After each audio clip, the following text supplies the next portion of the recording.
texto dessa manhã é Mateus capítulo 6, do verso 16 até o verso 18.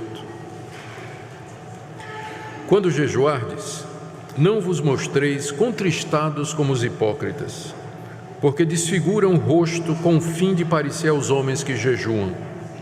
Em verdade vos digo que eles já receberam a recompensa. Tu, porém, quando jejuares, unge a cabeça e lava o rosto, com o fim de não parecer aos homens que jejuas, e sim ao teu Pai em secreto. E teu Pai que vê em secreto te recompensará. Até aqui, queridos, a leitura da palavra de Deus. Vamos orar mais uma vez, pedindo que o Espírito Santo nos conduza na compreensão da passagem. Nosso Deus, nós queremos pedir que Tu nos conduzas pela Escritura o conhecimento da Tua vontade. Nós pedimos que Tu aclares a nossa mente, o nosso entendimento, que o Senhor incline o nosso coração a Te obedecer, que em todas as coisas, Senhor, a Tua palavra a ser exposta e explicada nesta manhã prospere, como o Senhor determinou, e que ela não volte para Ti vazia, mas produza o fruto que o Senhor deseja. Nos ajuda a entender esse assunto tão importante na Bíblia. É o que te pedimos em nome de Jesus. Amém. Meu objetivo nessa manhã, irmãos, é falar a respeito do jejum e da relação do jejum com a oração. Isso se faz necessário, até porque jejuar não é uma prática muito comum nas igrejas reformadas. Há inclusive quem defenda que jejum é uma prática judaica e não mais uma prática cristã. E do outro lado, há também muitos exageros e abusos com relação à prática do jejum em muitas igrejas que se dizem evangélicas. Por isso que é necessário nós irmos à Escritura, à Bíblia, e procurarmos aprender dela o que o Senhor nos revela a respeito desse assunto. A passagem que eu li para os irmãos faz parte do ensino do nosso Senhor naquele que ficou conhecido como o Sermão do Monte. No capítulo 6, verso 1, Jesus introduz a questão da prática religiosa, ou de como nós devemos na prática expressar a nossa fé.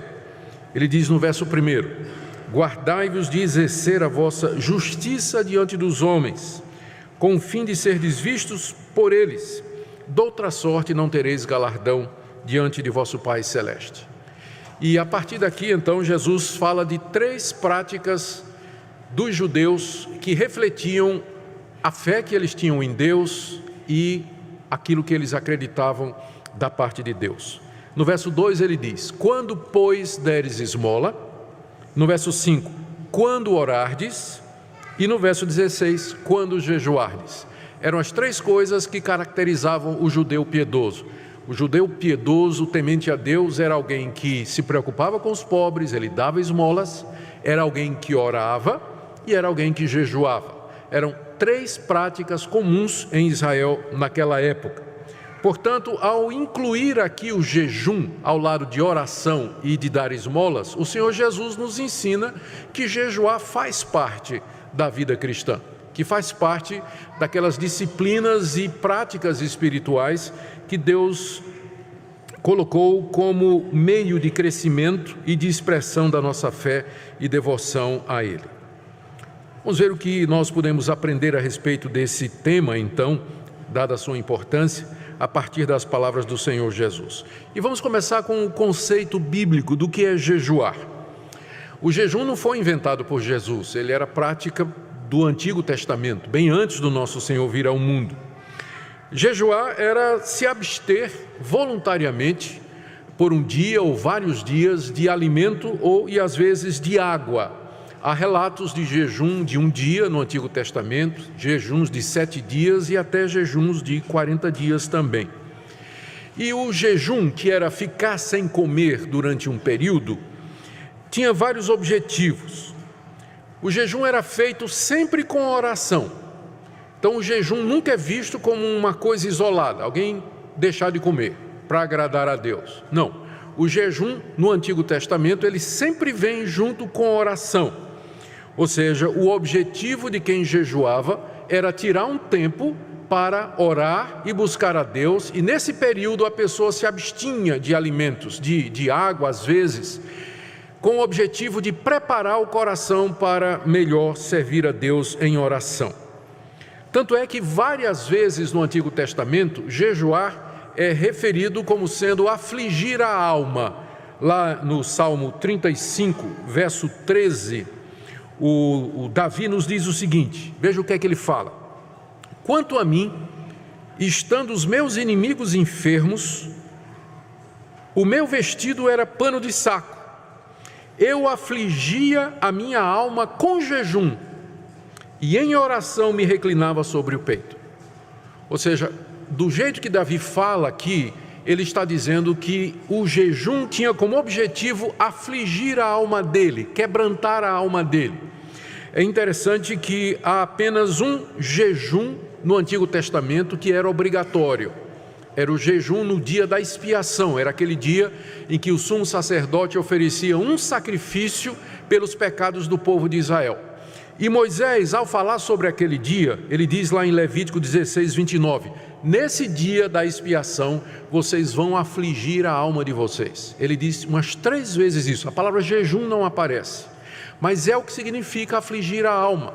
Ou seja, vocês vão se abster de comer nesse dia, e essa abstinência de alimentos, que é o jejum, essa falta de alimentos, que é no corpo, ela acaba produzindo um efeito na alma, a aflição, a fome e o senso de que você precisa de comida, que você depende do alimento para viver. E isso haveria de refletir a atitude do judeu, da mesma forma que o corpo dele sentia falta do alimento, a sua alma deveria sentir falta de Deus, a dependência de Deus, de como ele precisava de Deus para poder viver aqui nesse mundo. Então havia um dia no ano em que o jejum era mandatório para o judeu, mas apesar disso, os judeus costumavam tomar iniciativas para jejuar.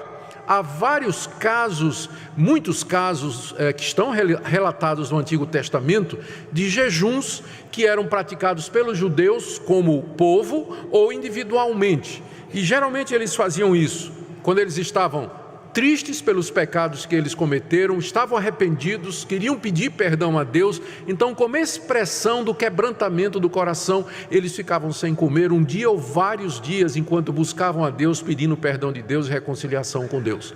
Uma outra ocasião em que os judeus jejuavam, sem ser no dia da expiação, era quando eles estavam angustiados com alguma calamidade pública, tipo assim, as chuvas não estavam chegando, havia o risco de perder a colheita, havia uma grave crise econômica, ou então eles estavam diante de uma guerra, um inimigo mais poderoso estava vindo, então o judeu afligia a sua alma, ele buscava a Deus, ele se humilhava diante de Deus, ficava sem comer e dedicava tempo a implorar a Deus a sua graça e a sua misericórdia. Então era assim que era praticado o jejum no Antigo Testamento.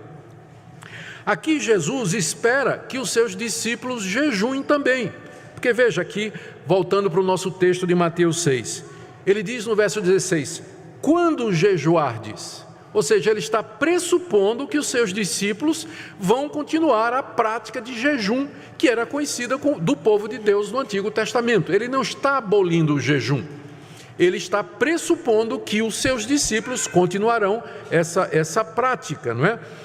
Nós, então, não há dúvida nenhuma de que o jejum faz parte da nossa expressão cristã de piedade, de serviço a Deus e de adoração. O próprio Jesus, mais adiante, aqui no próprio Evangelho de Mateus, capítulo 9, ele ensina que depois da sua morte e da sua ressurreição, os seus discípulos haveriam de jejuar. Vamos ler a passagem? Está aí do verso 14 a 17, nesse mesmo Evangelho, capítulo 9, 14 a 17. Vieram os discípulos de João e perguntaram a Jesus, por que nós jejuamos? E os fariseus muitas vezes, e os teus discípulos não jejuam? Respondeu Jesus, podem acaso estar tristes os convidados para o casamento, enquanto o noivo está com eles? Dias virão, contudo, em que lhes será tirado o noivo, e nesses dias hão de jejuar. Embora Jesus, no capítulo 6, tenha pressuposto que os seus discípulos haveriam de jejuar, aparentemente Jesus não esperava que eles fizessem isso o tempo todo, como os fariseus e como os discípulos de João Batista. Tanto é que estes estranham que os discípulos de Jesus não viviam jejuando, como os fariseus. Os fariseus jejuavam toda segunda e toda quinta-feira. E os discípulos de Jesus não seguiam essa prática, que era uma prática oriunda do rabinismo, do judaísmo daquela época. Ela não está nem prevista no Antigo Testamento, 2 dias regulares de jejum. E eles estranhavam: o senhor não é um rabino, o senhor não é um mestre? Os discípulos dos fariseus jejuam, os discípulos de João Batista jejuam, mas os teus não jejuam. Aí Jesus disse para eles, ele usou uma paráfrase, uma figura: se você vai numa festa de casamento, o noivo está lá com a noiva, ele é o centro da festa, eles são o centro da festa, há toda aquela alegria. Quem é que vai jejuar numa festa de casamento? Quem vai para uma festa de casamento vai para se alegrar, vai para comer e vai para beber. Era assim que se fazia naquela época. Então, são expressões de alegria. Não faz sentido você jejuar numa festa de casamento. O que Jesus queria dizer? Eu sou noivo e eu estou aqui com os meus discípulos. A minha presença entre vocês é como a presença do noivo numa festa. Não faz sentido meus discípulos jejuarem enquanto eu estou aqui, porque jejum é uma expressão de quebrantamento, de tristeza, e eles não têm motivo para isso, porque eu estou aqui entre eles.